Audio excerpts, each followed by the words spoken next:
Welcome to Beautiful Thrift Homemaking. I'm Linda, and we're reading through a vintage cookbook from 1917. It's called A Thousand Ways to Please a Husband. And this is a reprint from Dover Publications that I'm reading from. We're in the month of March. We began in the month of June as Bob and Bettina got married in June, and we've been following their first year of marriage, and Bettina has been sharing her menus with us and her recipes, all from 1917. And we are going to start with the poem for the month of March. Weary are we of our wintertime fare. Hasten, O springtime, elusive and arch. Bring us your dainties, our cupboards are bare. Pity us, starved by tyrannical March. And there's a picture of a woman here putting some budded branches into a wicker vase. And we have a little tiny picture at the beginning of our chapter 121. We have a little tiny picture here of Bettina in her apron, her full coverage apron, and her cap to cover her hair, and she's standing in front of a table there. In March. Spring is in the air, thought Bettina as she opened the casement windows of her sunroom. I believe we'll have dinner out here tonight, if Bob would only come home early, before the sun goes down. Now I wonder who that can be, for she heard a knock at the kitchen door. Why, Charlotte, come in, she cried a moment later, for it was Mrs. Dixon with a napkin-covered pan in hand, whom she found at the door. I brought you some light rolls for your dinner, Bettina, said Charlotte. I don't make them often, and when I do, I make more than we can eat. Will they fit into your dinner menu? Indeed they will, said Bettina. I'm delighted to get them. Now I wish I had something to send back with you for your dinner, but I seem to have cooked too little of everything. Don't you worry, said Charlotte heartily. When I think of all the things you've done for me, I'm only too glad to offer you anything I have. Well, I must hurry home to get our dinner. That reminds me, Bettina, to ask you this. When you scallop anything, do you dot the crumbs on top with butter? No, Charlotte, I melt the butter, add the crumbs, stir them well, and then spread them on the top of these scalloped oysters or fish or whatever I'm scalloping. I'm glad to know the right way of doing, Bettina. Goodbye, dear. For dinner, Bob and Bettina had ham timbales, macaroni and cheese, baked apples, light rolls, butter, grapefruit salad, chocolate custard, and coffee.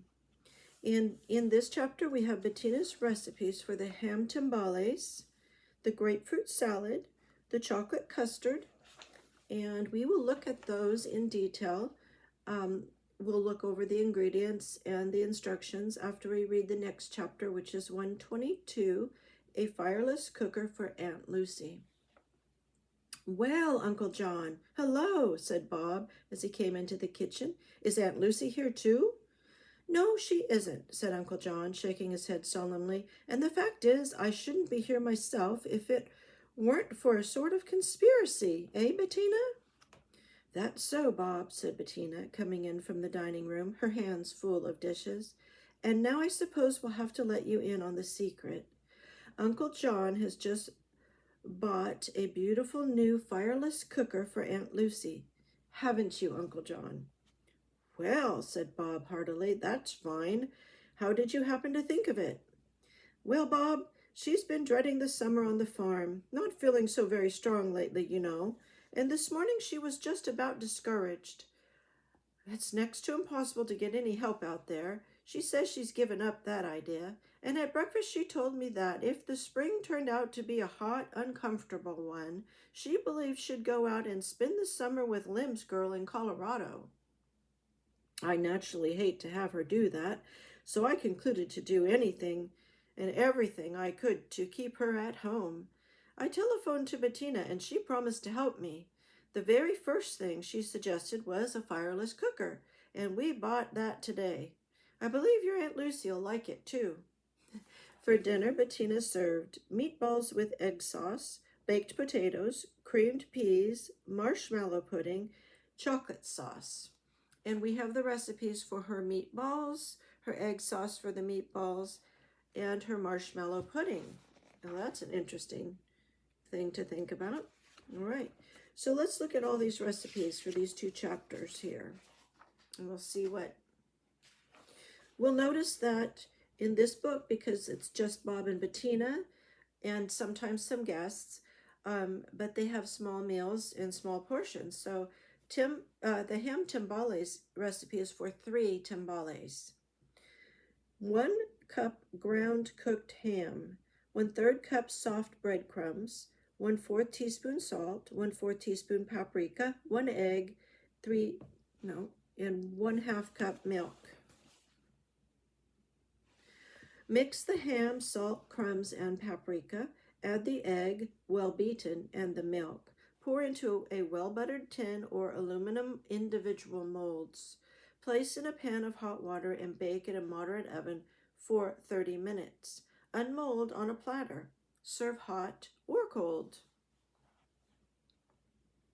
Today when I was at a shop, I looked at some little dishes that were called... what were they called? I think they're kind of like the small custard molds. And I thought they were about $3.50 each, and they're made of ceramic. And I almost picked 2 of them up, thinking I would try some of these recipes that call for being baked in a mold. So I don't have any little baking dishes like that. Now the grapefruit salad is for 2 portions. 1 cup of grapefruit cut in cubes, 1/4 a cup marshmallows cut in squares, 1/4 cup diced celery, 1/4 teaspoon salt, 2 tablespoons cottage cheese, 1/4 teaspoon paprika, 3 tablespoons salad dressing, and 2 lettuce leaves. Now to make the grapefruit salad, you're going to place the lettuce leaves on the serving plates. Arrange carefully portions of grapefruit, marshmallow, celery, and cheese being the cottage cheese, upon the lettuce. Sprinkle with salt and paprika. Pour the salad dressing over each portion and serve cold. Okay.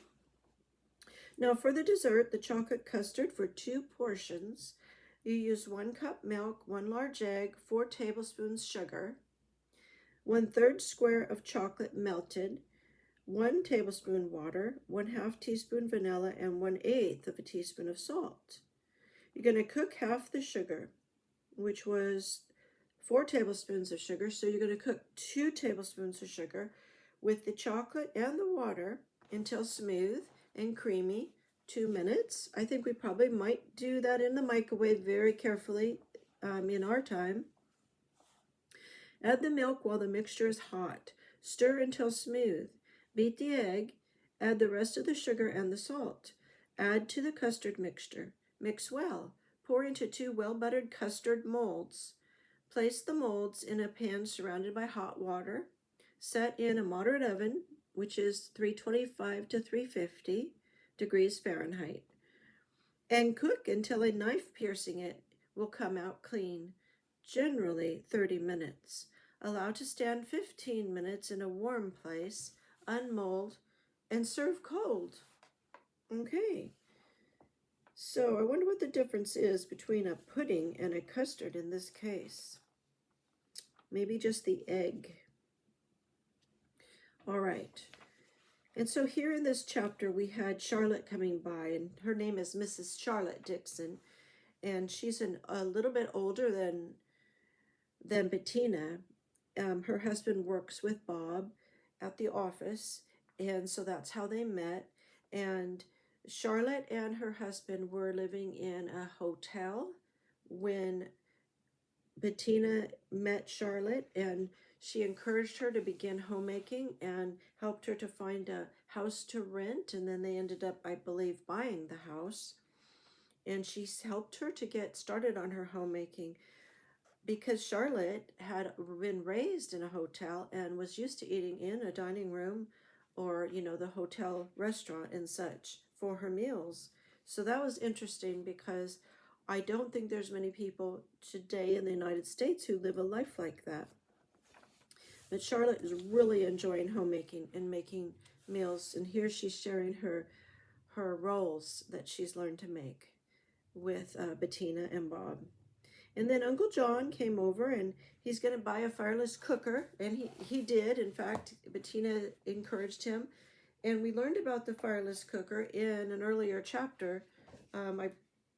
Sometimes I look ahead and I look back and see in which chapter we learned about these things, but I'm not sure I'll find it quickly. This time I did not prepare with that information. I think it was probably around chapter 7, it looks like. And the fireless cooker is also called a hay box, and it's an insulated, warm box. It has the insulation in it, and then you heat up some stones, and then you pre-cook your food, you warm it up, get it to a certain temperature, especially if there's meat, and then you keep it in there and let it continue to slow cook for several hours. And she can also steam bread in there and make puddings in there, the steamed type of puddings that were popular in that era. Now, this is kind of like how people today maybe make yogurt at home using an ice chest. So that was a popular thing. It predates our crock pots, our slow cookers, and our instant pots. So Uncle John has picked one of those up to make things easier for his wife in the hot weather. She won't have to run they live out in the country on a farm, I believe, so maybe she's even using wood stove for cooking, and so she won't have to have that heat so long in the kitchen in the hot afternoons.